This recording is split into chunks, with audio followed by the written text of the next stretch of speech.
In this simple video tutorial, I'm going to share with you how you can record phone calls on your iPhone.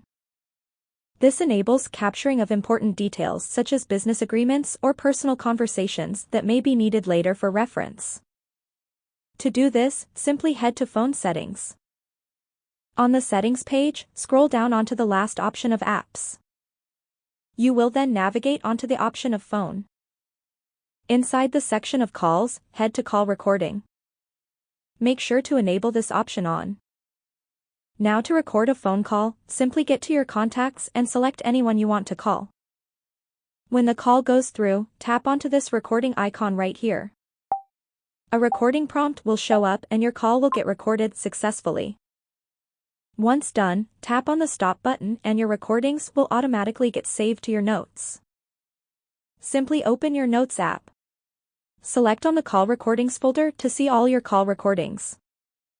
That's how easy it is to enable call recording on your iPhone. And if you have any questions, just let me know down below in the comments section. Please don't forget to leave a like, share and subscribe for more informative tutorials like this one.